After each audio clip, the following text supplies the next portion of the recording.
kali ini kita akan membahas tentang tips atau bagaimana sih cara membuat esai untuk pemula. Nah, pemula di sini untuk teman-teman yang baru aja masuk di semester 1 dan diberikan tugas oleh dosen untuk membuat esai. Nah, sebelum kita masuk ke step by step bagaimana cara pengerjaan esai, kita harus mengetahui dulu apa sih esai itu. Nah, untuk mudahnya kita bikin esai ini jadi 5 kata kunci. Nah, yang pertama adalah esai merupakan suatu tulisan, jelas ya, yang ditulis mengenai suatu topik. Yang ketiga, menarik. Yang keempat, berisi data. Yang kelima, opini. Nah, jadi secara sederhananya esai adalah suatu tulisan tentang suatu topik, ditulis secara menarik dan berisi penggabungan data dan opini. Nah, kalau boleh saya tambahin di terakhir, diberi tambahan konklusi. Nah, sekarang teman-teman tahu ya secara garis besar tentang esai. Kemudian kita beranjak ke step selanjutnya, yaitu bagaimana sih langkah-langkah kita untuk membuat esai. Nah, yang pertama, hal yang paling mendasar adalah teman-teman harus memahami soal atau instruksi dari dosen atau tutor teman-teman yang memberikan soal esai. Nah, harus menelaah gitu loh. Misalnya, tulislah esai yang berisi tentang pengaruh globalisasi terhadap perubahan budaya, misalnya seperti itu. Jadi teman-teman harus mengetahui dulu globalisasi itu apa ya, perubahan budaya itu yang seperti apa sih yang dimau dosen, atau tentang opini teman-teman tentang pelaksanaan pilkada di era pandemi. Nah, tuh harus mengetahui dulu gimana maunya si dosen. Nah, seperti dosen itu maunya esainya bahannya dari apa, kemudian berapa halaman, terus ditulis dengan format seperti apa. Nah, teman-teman harus memahami soal dan kemauan dosen itu dulu. Nah, setelah teman-teman berasa oke, aku sudah tahu nih apa yang ditanyakan oleh dosen, baru menginjak ke step yang kedua. Step yang kedua yaitu riset atau mengumpulkan bahan. Nah, ini juga suatu step yang penting karena teman-teman diharuskan mencari bahan-bahan yang cocok atau sejalan dengan esai yang teman-teman tulis.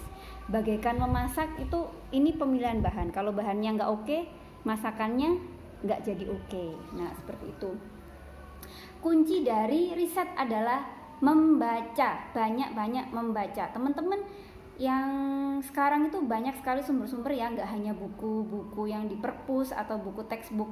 Di internet itu banyak sekali sumber tulisan yang bisa mendukung tulisan atau esai yang akan teman-teman buat. Tapi asalkan sumber-sumber yang teman-teman cari itu sumber-sumber yang kredibel ya. Sebagai penekanan, teman-teman dilarang mengambil dari Wikipedia. Kenapa? Karena Wikipedia itu semua orang bebas bisa nulis dan pertanggungjawabannya nggak ada. Jadi nggak ada yang ngoreksi gitu loh, nggak ada koreksinya.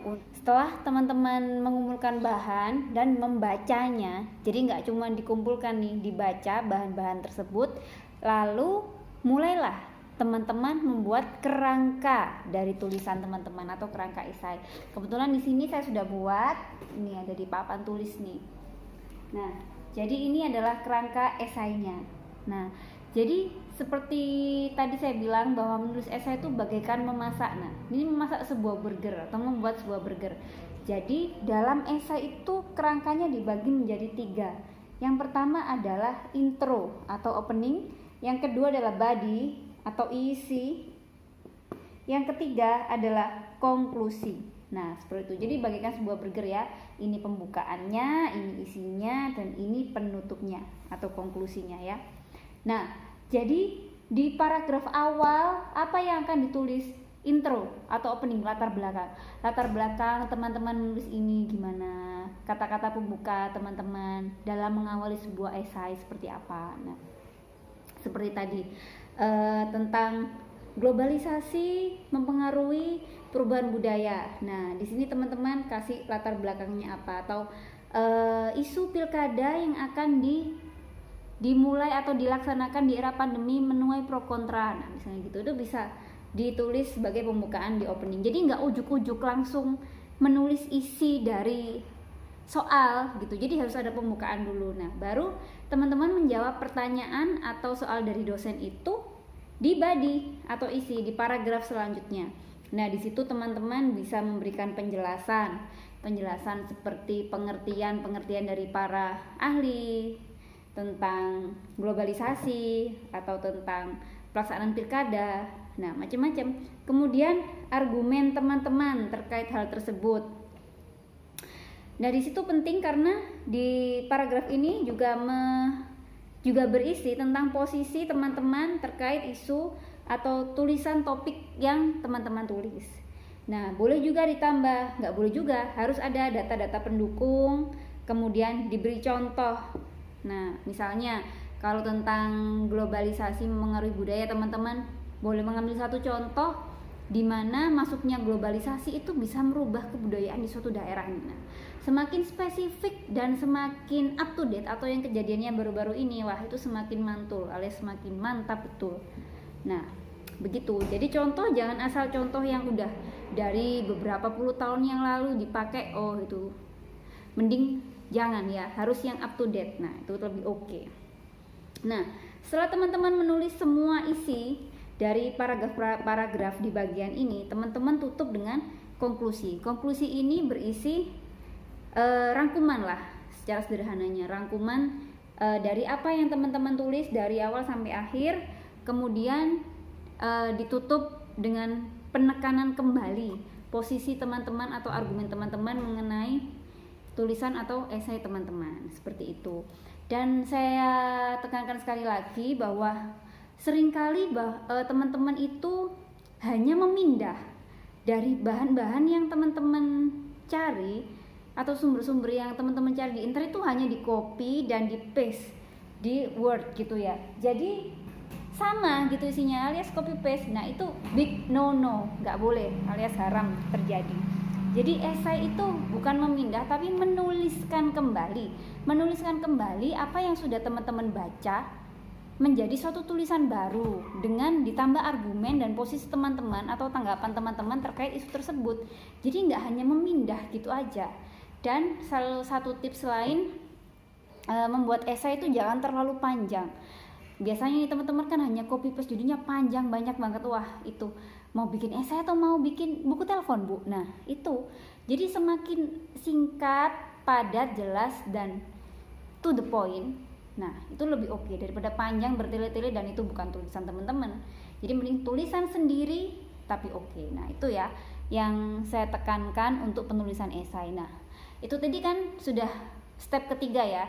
Setelah memahami soal, kemudian riset atau membaca, yang ketiga adalah menuliskannya kembali melalui kerangka yang tadi sudah dibuat. Nah, setelah itu, setelah teman-teman tulis semuanya, step terakhir adalah check and recheck. Nah, seperti masakan itu kita ngincipi dulu, kita periksa dulu dari awal sampai akhir tuh apa ada yang salah, apa ada yang miss gitu.